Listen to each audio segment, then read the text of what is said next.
At the time of my son's death, he was gifted, sweet kid, lovely kid, had a very good spirit, very good disposition. I felt like he was going to have a good life.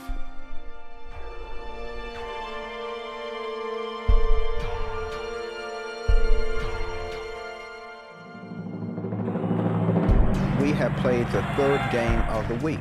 And if you ever saw my son play, he was a warrior. Under the boards, he was fearsome.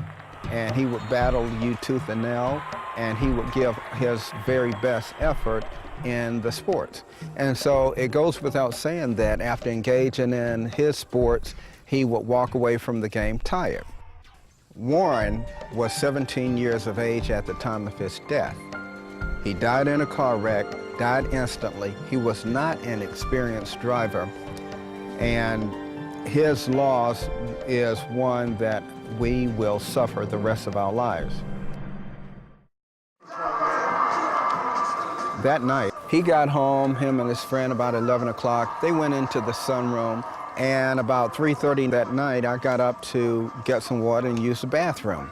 And as I walked through to the kitchen, he and his friend, they were still up, they were still playing video games, and I got a sip of water and I went back to bed. He had gone to bed after 3:39, but yet he had arisen before 7 o'clock, and in as much as he didn't get very much sleep, so he was tired.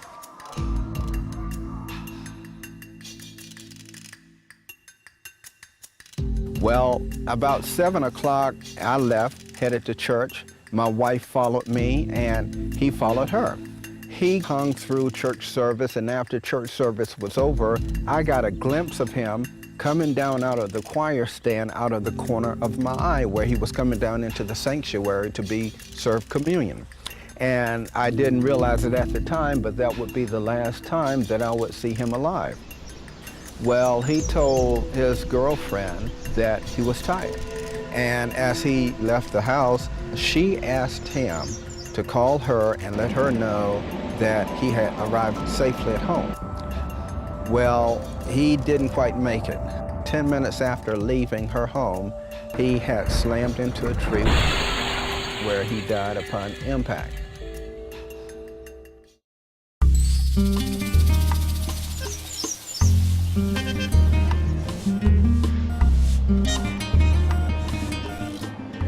It wasn't too long before this assistant coroner came to us and shared with us that my son had died. First thing I did is I reassured the coroner that it was okay, but that I needed to see the body. And so he conceded to take us around to where my son's corpse lied. And he opened the door, and as he did, I looked in over his shoulder, and on the table, I saw my son's body, and I saw all the massive injuries that he had suffered. And needless to say, it was a very, very painful thing to look at. And for whatever reason, I just simply said, Warren, I am so sorry that you suffered through what you did.